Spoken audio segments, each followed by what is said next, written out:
Look, I am not saying the Galactic Institute of Advanced Sciences was the most pretentious establishment in the entire Andromeda sector, but let me put it this way. If your species had not produced at least 3 notable physicists, 2 warp theorists or 1 renowned xenobiologist, you were not getting through those doors. Period. End of discussion. The waiting list stretched longer than a Vorthian trade route, and the acceptance rate, 0.03%. Yes, you heard that right. 0.03. So naturally, when I, Vectron of the Tharnax Prime Colony, received my acceptance letter, I may have strutted around my hive cluster for approximately 6 weeks straight. My thorax plates practically gleamed with pride. My mandibles clicked with satisfaction at every opportunity. The Institute was not just a school, it was the school, the place where the brightest minds across 400 species came to prove they were in fact as brilliant as they believed themselves to be.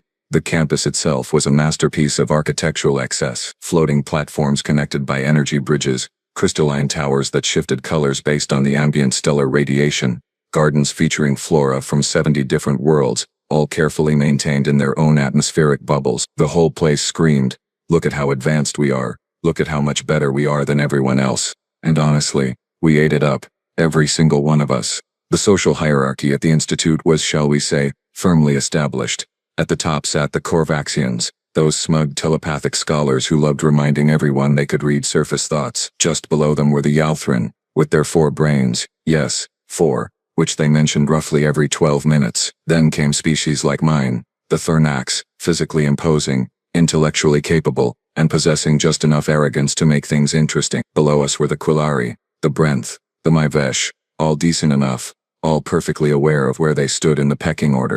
Then, 1 rotation cycle into the academic year, she arrived. Cassidy Vale. Human. Female juvenile specimen, or as they apparently called it, a girl. Now, humans were, how do I put this delicately, a bit of a joke in the galactic community. Oh sure, they had achieved faster than light travel, they had a seat on the Galactic Council, the minor one in the back, and they had even contributed some mildly interesting research on quantum fluctuations or whatever. But come on, they were tiny, squishy, fragile-looking things from a backwater planet they called Earth, located in the unfashionable end of the Orion Arm. Their homeworld was barely classified as a garden world, maybe a 7.2 on the habitability index, nothing special.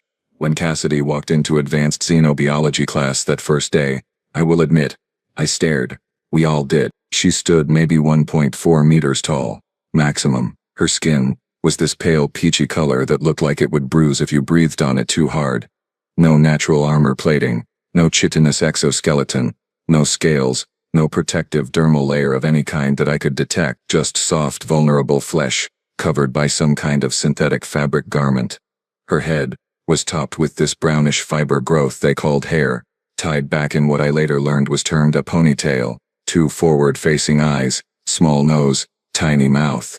She looked, and I cannot stress this enough, completely harmless. Pathetically so, actually. Professor Zelkaroth, a distinguished Yalthrin with silver neural crowns, barely glanced up from his data slate. Ah yes, the human transfer student. Take any available station. The human. Cassidy nodded once, a simple vertical head movement they used for affirmation. Her voice when she spoke was quiet, almost musical. Thank you, Professor. She moved to an empty station in the back corner, the one nobody wanted because it was farthest from the primary holo projector. She did not complain, did not ask for a better spot, just went there, sat down, pulled out her personal datapad, started reviewing the course material. I exchanged a look with Quillros, my podmate, another Tharnax with particularly sharp mandibles and an even sharper wit. He clicked softly, the Tharnax equivalent of a snicker. A human, he whispered through our private comm frequency. In advanced placement classes, this should be entertaining. I clicked back in agreement. Give her 3 cycles, she will wash out. Brenthak, a hulking Krenthi from the upper atmospheric layers of Krenthis Major, leaned over. His species communicated through resonating chest cavities, creating deep rumbling sounds.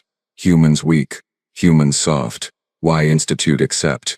Nivara, a sleek Quillari with color-shifting scales, hissed quietly. Diversity quota probably. The council has been pushing for more representation from the minor species. Political nonsense. We all nodded. Well, those of us with heads capable of nodding did so. The others made their species equivalent gestures of agreement. The human girl, Cassidy, either did not hear us, or did not care.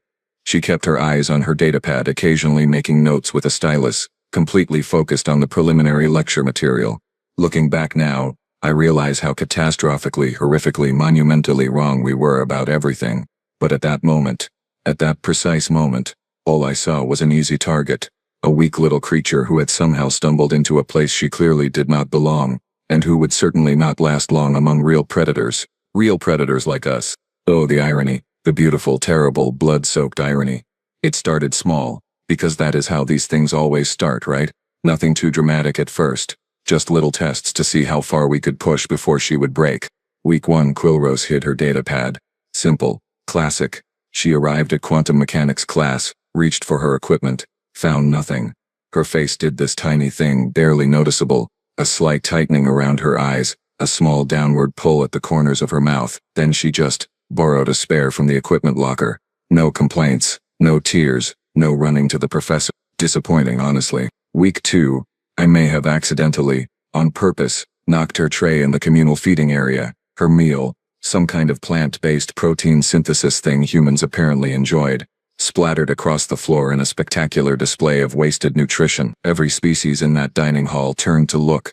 The silence was chef's kiss, absolutely perfect. Cassidy stood there for exactly 3 seconds, staring at the mess. Then she bent down, cleaned it up with sanitation cloths, disposed of everything properly, and left without eating. Did not even look at me, did not acknowledge what had happened. Is she defective? Mivara wondered aloud after that incident. Most species would show aggression response by now. Fight or flight instincts. Something. Brenthak rumbled thoughtfully. Maybe humans have no instincts. Maybe humans just broken. We laughed. Oh, how we laughed. The verbal mockery came next, naturally. Every time Cassidy answered a question in class, which she did correctly with irritating frequency, we made sure to add commentary. Quillrose was particularly creative with his insults. Amazing. The human actually knows basic thermodynamics. Should we give her a prize? Perhaps a shiny participation trophy? I am shocked her fragile little brain can handle multidimensional calculations. Truly shocking. Someone alert the council. The human has formed a complete sentence. This is historic. Cassidy never responded. She would just continue taking notes, continue studying, continue existing in her quiet, unobtrusive way that somehow made me angrier. Why would she not react? Why would she not give us the satisfaction of seeing her break? The other students, to their credit or shame, depending on your perspective, mostly stayed out of it. A few Korvaxians watched with distant, clinical interest, probably analyzing the social dynamics for some research paper. The Yalthrin ignored it entirely, too absorbed in their own intellectual superiority to care about the struggles of lesser beings. Some of the smaller species, the Plivians, the Wexti, they looked uncomfortable but never intervened. Professor Zelkorath, blessed with 4 brains and apparently 0 observational skills, noticed absolutely nothing. He droned on about cellular mitosis and genetic recombination while Cassidy sat in the back, isolated, targeted, and completely alone. By week 4 we escalated.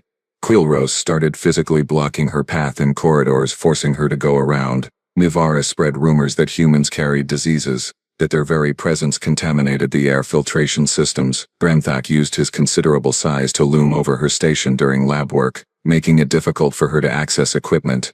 And Cassidy, she adapted. She took longer routes. She arrived early to secure her equipment before we could interfere. She kept her head down and her mouth shut. She is scared, I declared one evening in our shared quarters. She knows she is outmatched. She is just trying to survive until she can transfer out or wash out completely. Quillrose clicked in agreement. Humans are prey species, obviously. They have no defensive capabilities, no strength, no weapons, no natural advantages whatsoever. Should we push harder? Mivara's scales shifted to an aggressive orange pattern. Make her leave faster. Do everyone a favor. I considered it, my mandibles clicking thoughtfully. One more test. Let us see how she handles real pressure. We planned something special for week 5. Something that would finally make the pathetic little human show some emotion. Something involving her personal research project. The one she had been working on for advanced bioengineering. The one she clearly cared about, judging by the extra hours she spent in the lab. Oh yes, we had a plan. A brilliant plan. A plan that would in retrospect prove to be the single dumbest decision any of us had ever made in our entire lives. But we did not know that yet. Not yet. The biolab during evening hours was supposed to be peaceful, quiet, a place for serious students to work on complex projects without distraction. The lighting was dim to conserve energy, casting long shadows across the rows of culture tanks, specimen containers and research stations, perfect for what we had planned. Cassidy's project, as best as I understood it, involved some kind of regenerative cellular therapy using modified Earth-based bacteria. She had been cultivating these samples for 6 weeks. 6 weeks of careful monitoring, precise adjustments, detailed documentation, the kind of work that took real dedication, real patience, which made it the perfect target. We waited until she left for the waste elimination facility. Humans, with their inefficient biological systems, needed to do that roughly every few hours, so predictable, so vulnerable. The moment she disappeared around the corner, we moved. Quillrose reached her station first, his manipulator appendages already extended. This is it. This is what she has been obsessing over. He lifted the primary culture container, a sealed transparent cylinder filled with cloudy growth medium. Looks like contaminated wastewater. Just dump it, I urged, glancing toward the door. Make it look like an accident. She will never prove anything. Mivara was already accessing Cassidy's data logs, corrupting the backup files with a simple virus program. Her documentation is gone. Even if she restarts, she will have to begin from zero. Brenthak, ever the subtle one, simply grabbed the secondary sample containers and crushed them in his massive hands. The glass shattered with a satisfying crack. Liquid and bacterial cultures spilling across the work surface. We were laughing. Actually laughing. The sound echoed off the lab walls, high-pitched clicks from Quillrose, my own mandible-rattling amusement, Mivara's hissing chuckle, Brenthak's rumbling vibrations. Then we heard it. Footsteps. Slow, measured, coming from the doorway. Cassidy stood there, backlit by the corridor lighting, her small frame creating barely any shadow at all. Her face was blank, completely blank, no anger, no tears, no shock. Just nothing. Oops, Quillrose said, still holding the now empty primary culture container. Accident. Sorry, human. For exactly 5 seconds nobody moved. Nobody breathed, well, those of us who breathed. Then Cassidy walked forward. Not rushed, not hesitant. Just walked. Her hands, those tiny soft-looking hands, hung loosely at her sides. Her eyes, those forward-facing predator eyes, I realized with sudden clarity, locked onto us with an intensity I had never seen before. You destroyed 6 weeks of work, she said quietly. Her voice had not changed. Still soft, still almost musical, but something underneath it, something in the tone made my thorax plates tighten instinctively.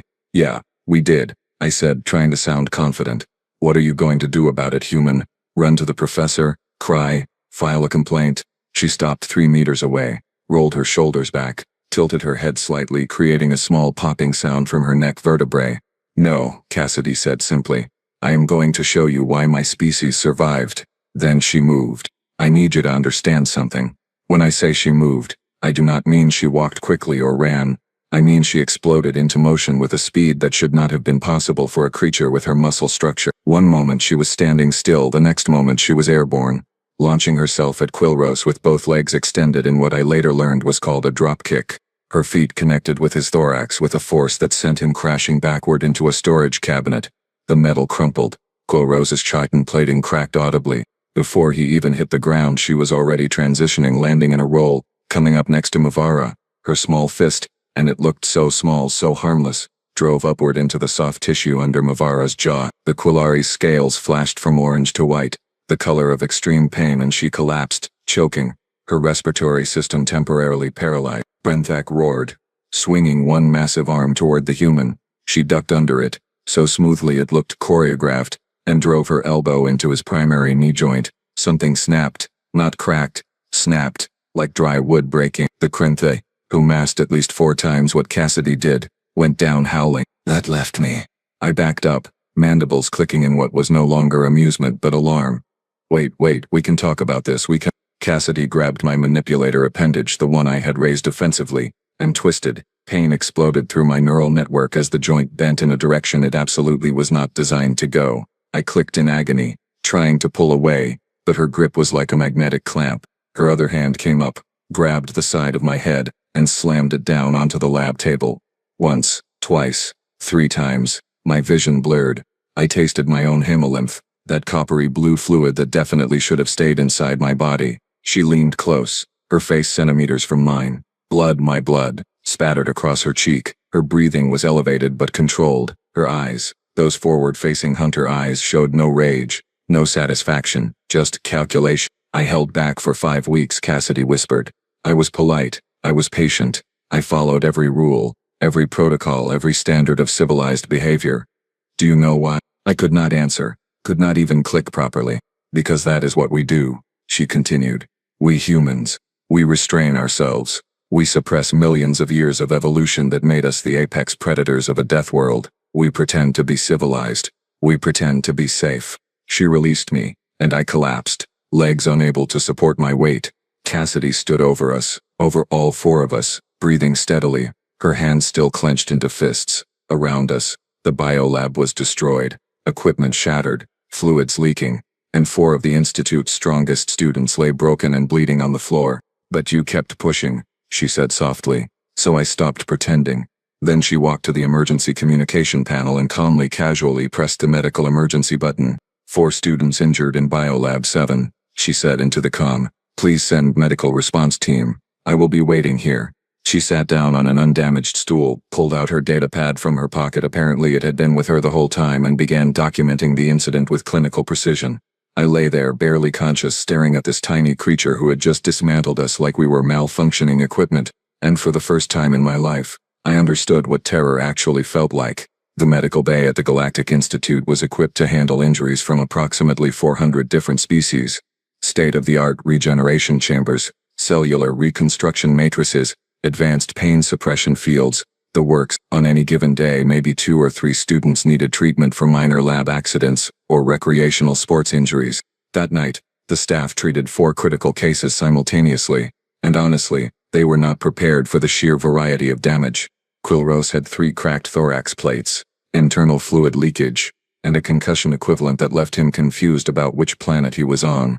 Navarra could not speak for 2 days because of the trauma to her vocal resonance chamber. Brenthak, the massive Krenthi who could supposedly bend steel support beams, had a shattered knee joint that required complete surgical reconstruction, and me, fractured skull plating, broken manipulator appendage, damaged optical sensor, and enough internal bleeding to fill a small container. All of this from a single human juvenile female weighing maybe 50 kilograms at most. The medical staff kept asking the same question. What attacked you? What kind of creature did this? When we said it was Cassidy Vale, the human transfer student, they actually laughed. Then they checked the security footage. Then they stopped laughing. The review took place 3 days later in Administrator Corfax's office, a vast space overlooking the main campus. Corfax himself was a Yalthran, elderly, distinguished, with silver neural crowns that indicated centuries of accumulated knowledge. Professor Zelkorath was there too, all 4 of his brains presumably working overtime to process what had happened. They made us watch it. Every second. Every brutal, efficient, terrifying second. On the hollow display we saw ourselves destroy Cassidy's research, saw ourselves laughing, then we watched her enter, watched her go from 0 to violence in the span of a heartbeat. The footage showed details I had missed during the actual fight, how she positioned her body weight, how she targeted specific vulnerable points on each of our anatomies, how she maintained situational awareness of all 4 opponents simultaneously. It looked, and I hate admitting this, it looked like art, violent, bone-breaking art, but art nonetheless. Do any of you know what a death world is? Professor Zelkorath asked quietly after the footage ended. We did not answer. Mostly because our injuries still made communication difficult.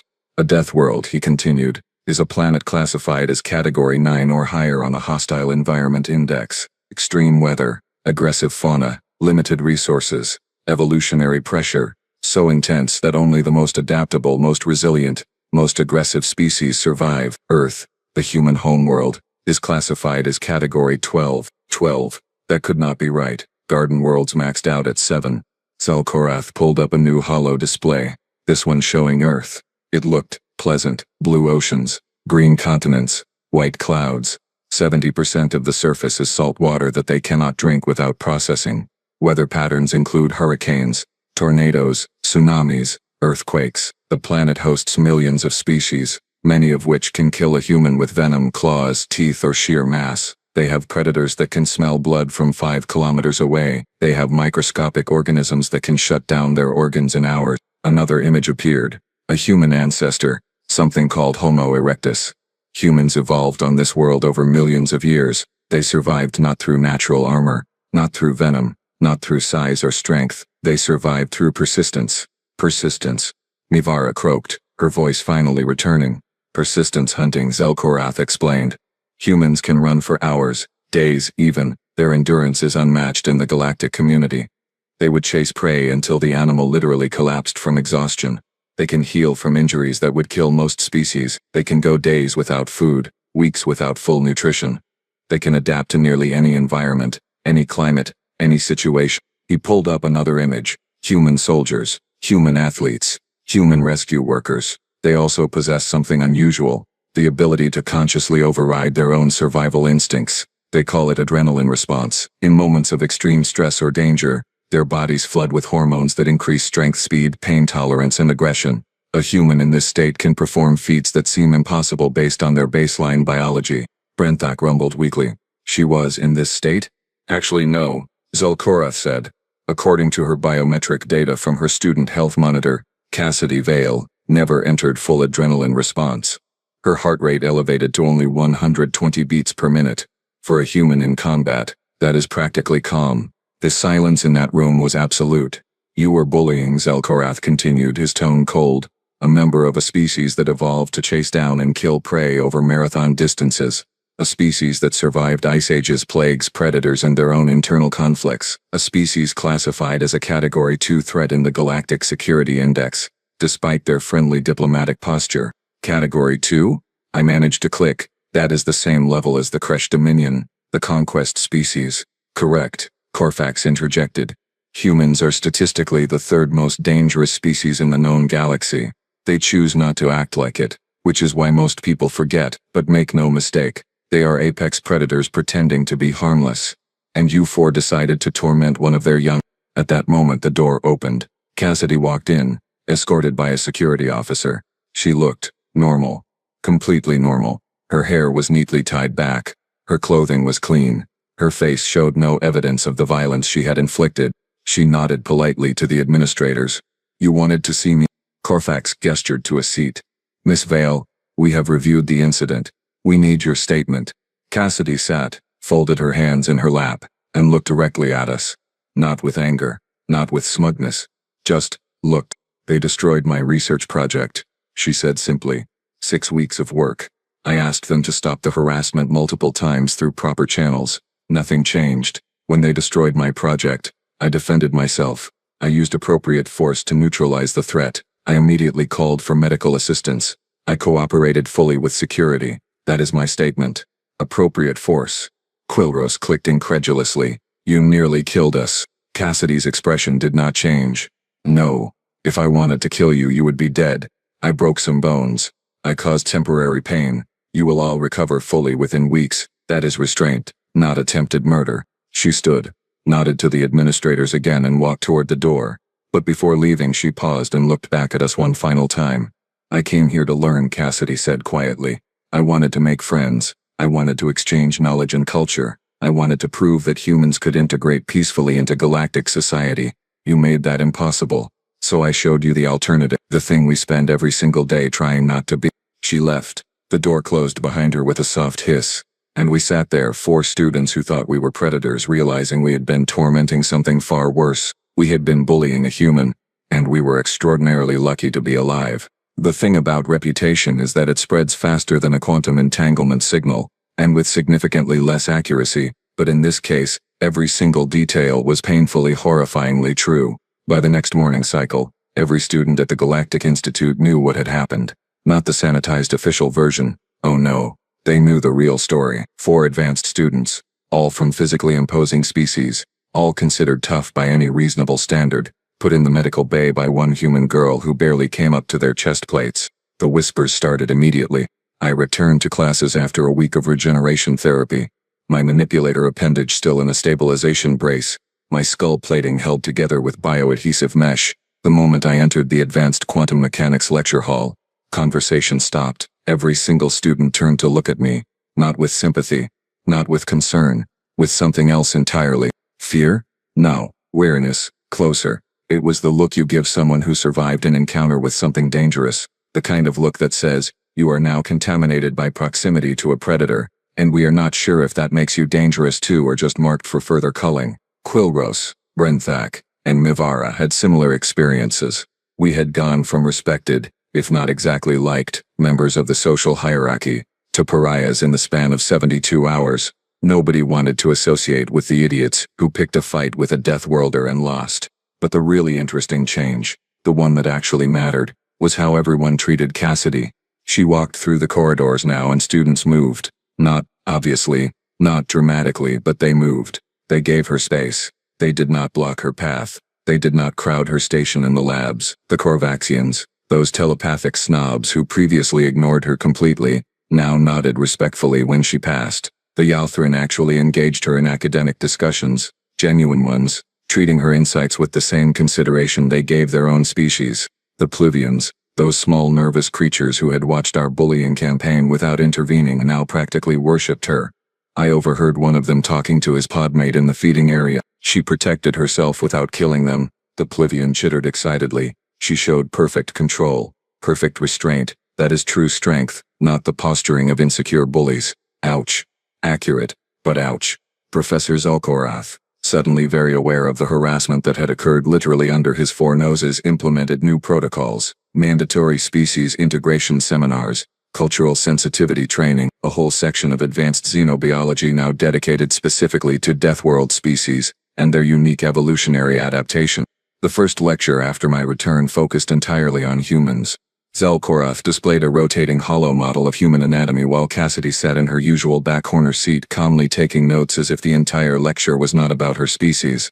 The human skeletal structure contains 206 bones, Zelkorath explained, which seems fragile compared to chitinous species or crystalline-based life forms.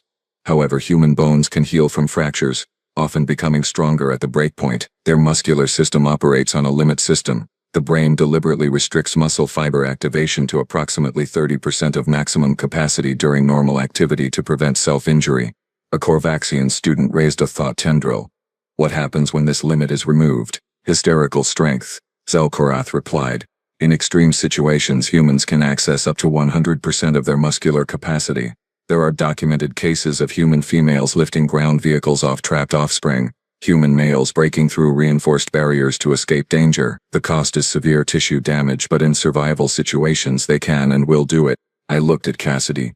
She had not even accessed hysterical strength when she demolished us. That was just normal human capability. Terrifying. Additionally, Zelkorath continued, humans possess remarkable pattern recognition, spatial reasoning, and threat assessment capabilities. Their forward-facing eyes provide exceptional depth perception. Their hands, with opposable thumbs and sensitive nerve endings, can manipulate objects with extraordinary precision. They can throw projectiles with accuracy unmatched in the animal kingdom, a skill developed for hunting. Mavara, her voice still raspy, hissed a question. Why are they in the galactic community? Why do we allow them citizenship if they are so dangerous? Zelkorath's neural crowns flickered. Because humans are also capable of remarkable compassion, creativity, and cooperation.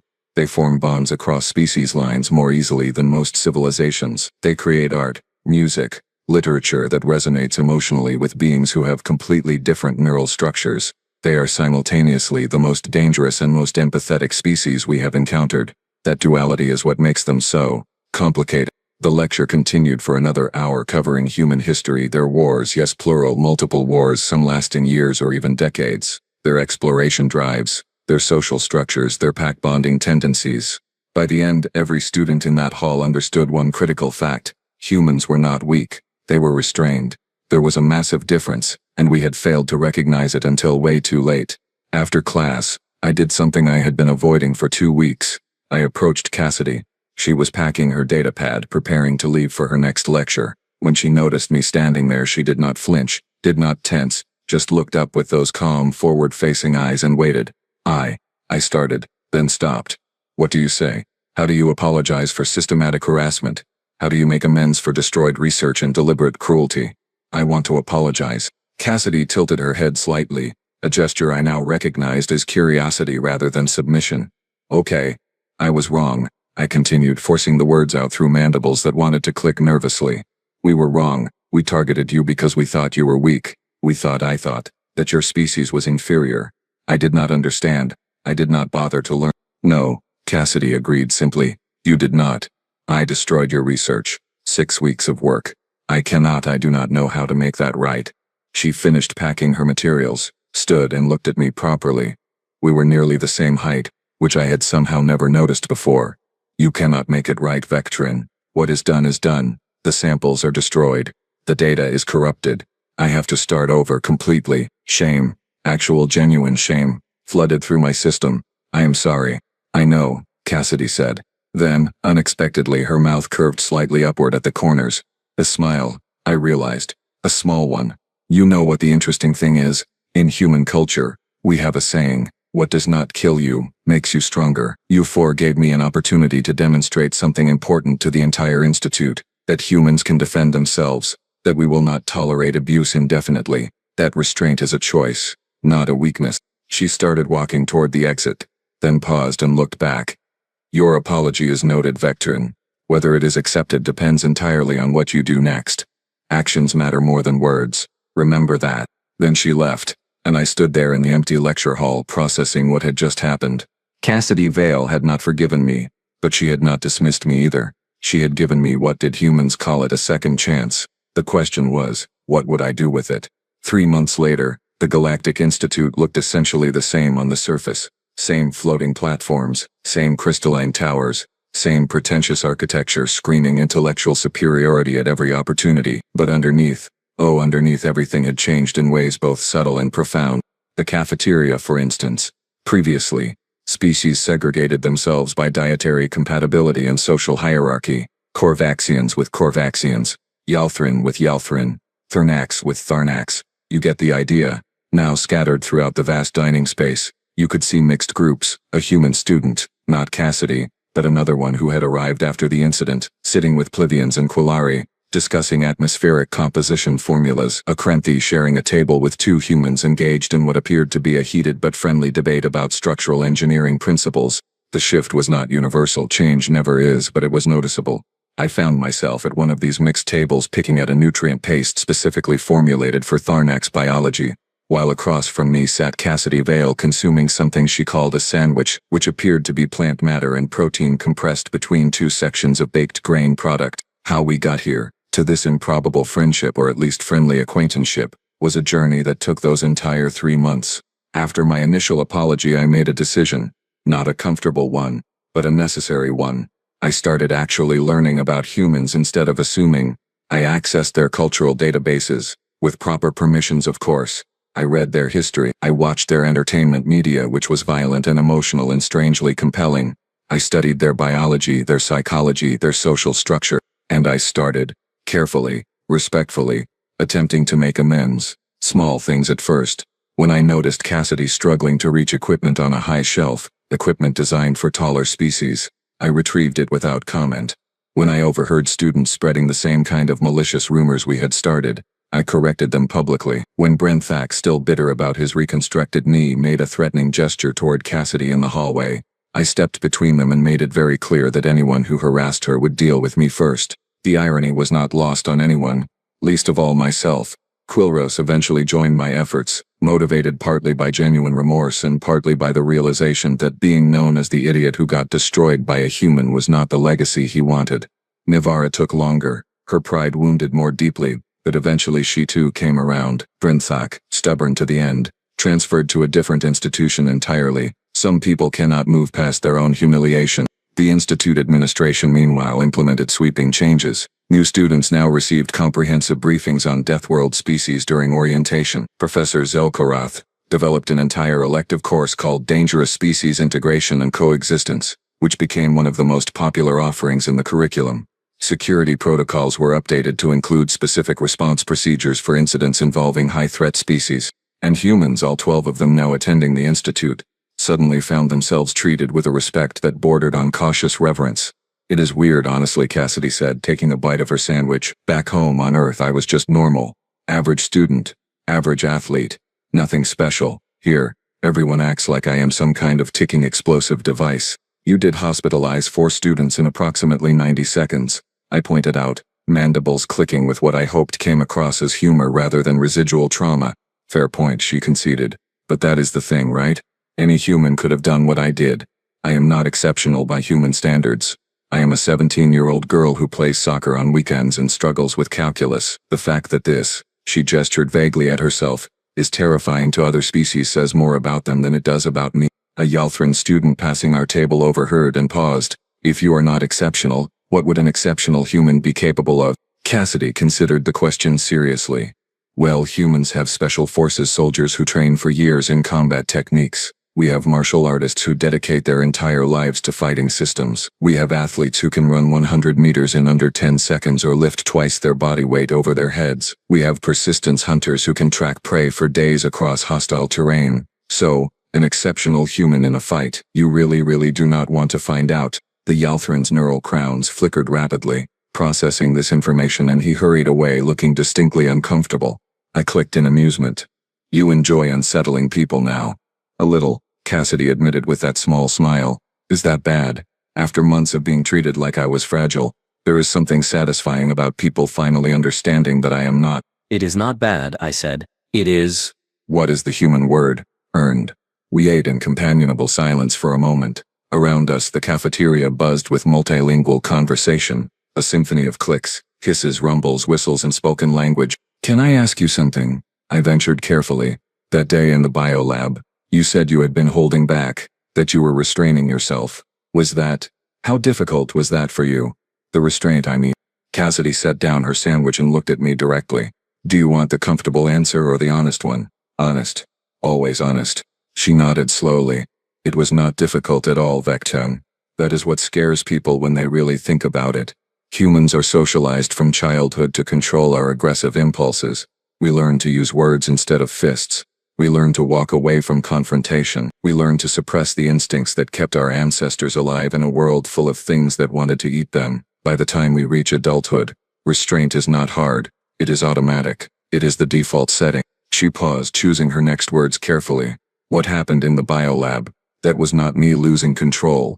That was me making a conscious, deliberate choice to stop restraining myself. I assessed the threat. I determined that non-violent options had been exhausted. I calculated the appropriate level of force needed to neutralize 4 opponents of various species with different vulnerabilities, and I executed that plan. The entire process, from decision to action, took maybe 2 seconds. The implications of that statement settled over me like a heavy blanket. So when you fight, you're still in control. Still thinking. Always, Cassidy confirmed.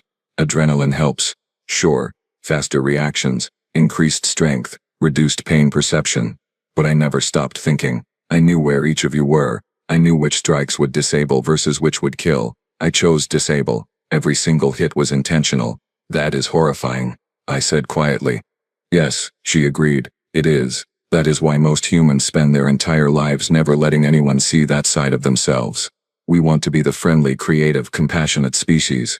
We want to build things and explore and make friends across the galaxy, but the capacity for violence is always there, just waiting. We are all carrying around the legacy of millions of years of evolution on a death world, and we mostly just choose not to use it. A Plivian student approached our table nervously, clutching a datapad. Excuse me, Cassidy. I have a question about the quantum entanglement problem set. Could you, if you have time, would you be willing to, Sure, Cassidy said warmly, her entire demeanor shifting to something softer, more approachable. Sit down. Let me see what you are working on. The Plivian sat, visibly relieved, and they began discussing complex physics while I observed. This was the duality Professor Zulkorath had mentioned. One moment, Cassidy was explaining how she could efficiently disable multiple opponents. The next, she was patiently helping a struggling student understand particle wave functions, her voice gentle and encouraging. Humans, I realized, were not contradictions. They were balances, capable of extraordinary violence and extraordinary kindness often simultaneously. Later that evening, I found myself in the Institute's observation deck, a transparent dome offering views of the surrounding nebula. Cassidy was there too. Apparently she came here often, staring out at the stars. Beautiful, is it not? I said, approaching slowly so as not to startle her. Yeah, she agreed. Makes you think about how small we all are. How much we do not know yet. Can I ask one more question? It is personal. Go ahead. Do you regret coming here? After everything that happened, do you wish you had stayed on Earth? Cassidy was quiet for a long moment, her reflection visible in the transparent dome surface. No, she finally said. What happened was terrible, but it was also necessary. Someone needed to show the galactic community that humans are not pushovers, that we will defend ourselves. That kindness should not be mistaken for weakness. I just wish it had not had to be so violent. For what it is worth, I said, I am glad you came. I am glad you stayed. And I am genuinely grateful for the opportunity to learn from my mistakes. Not everyone gets that chance. She smiled, a real one this time, reaching her eyes. You know, Vectrin, 3 months ago I would not have believed I would ever have a civil conversation with you, much less consider you something like a friend. Friend, the concept startled me. Maybe friend is too strong, she amended. But ally, someone who learned and changed? Yeah, that works. We stood there together, a Tharnax and a human, looking out at the infinite expanse of space, at the countless worlds and species and possibilities that awaited. And I thought about how the Galactic Institute had a new unofficial motto now, one that spread to other institutions, other planets, other civilizations. Never underestimate a human. Never assume restraint means inability. Never mistake their kindness for weakness. Because humans are death worlders pretending to be civilized. And if you push them hard enough, long enough, they will stop pretending. We learned that lesson the hard way. The whole galaxy was learning it now. And honestly, that was probably a good thing. For everyone involved. Especially for idiots like us who needed to learn respect before we encountered something that would not show the restraint Cassidy had. Something that would not stop at broken bones. Something that would teach us the lesson permanently. We were lucky. Extraordinarily, impossibly lucky. And I would never ever forget it.